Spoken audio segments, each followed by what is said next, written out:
Welcome to my channel world news in Tamil.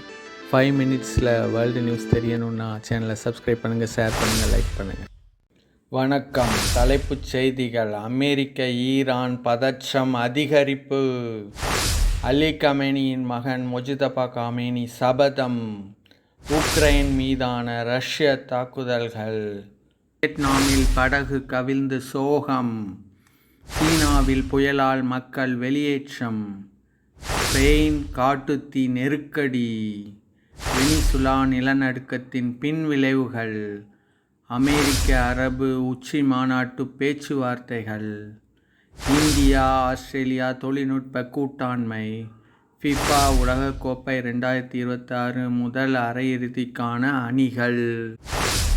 விரிவான செய்திகள். அமெரிக்க Iran பதற்றம் அதிகரிப்பு. ஹார்முஸ் ஜலசந்தி தொடர்பான கடுமையான கோரிக்கைகளுடன் அதிபர் டொனால்ட் ட்ரம்ப் ஈராக்குக்கு எச்சரிக்கை விடுத்துள்ள நிலையில், கப்பல் போக்குவரத்து மற்றும் எண்ணெய் ஏற்றுமதி தொடர்பான குறிப்பிட்ட நிபந்தனைகள் நிறைவேற்றப்படும் வரை பேச்சுவார்த்தை நடத்த ஈரான் மறுத்து வருகிறது.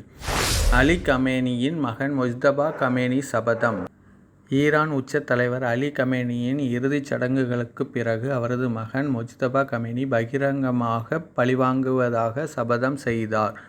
உக்ரைன் மீதான ரஷ்ய தாக்குதல்கள். ரஷ்யா கீவ் நகரை குறிவைத்து இரவோடு இரவாக 120க்கும் மேற்பட்ட ஆளில்லா விமானங்கள் மற்றும் ஏவுகணைகளை கொண்டு நடத்திய பெரும் தாக்குதலில் குறைந்தது 2 பேர் கொல்லப்பட்டனர் மற்றும் 19 பேர் காயமடைந்தனர்.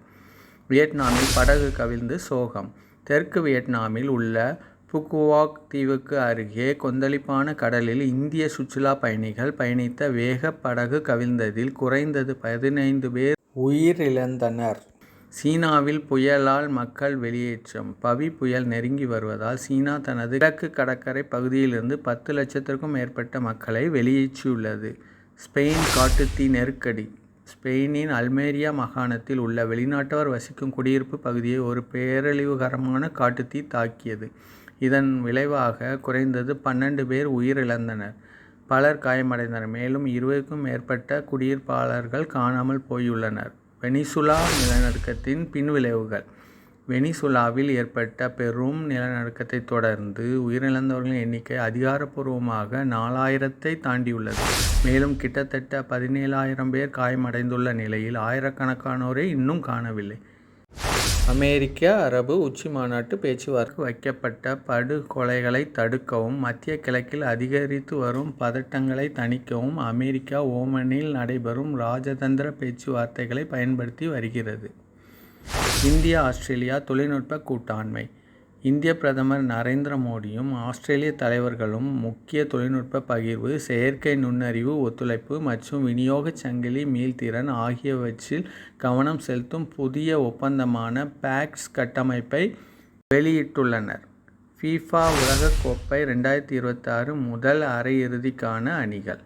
முக்கியமான நாக் அவுட் போட்டிகளில் பிரான்ஸ் மொரோக்கோவையும் ஸ்பெயின் பெல்ஜியத்தையும் வீழ்த்தி அரையிறுதிக்கு முன்னேறின. இத்துடன் செய்திகள் நிறைவடைந்தது. சேனலை சப்ஸ்கிரைப் பண்ணாதவங்க சப்ஸ்கிரைப் பண்ணுங்கள், ஷேர் பண்ணுங்கள், லைக் பண்ணுங்கள், கமெண்ட் பண்ணுங்கள். தேங்க்யூ.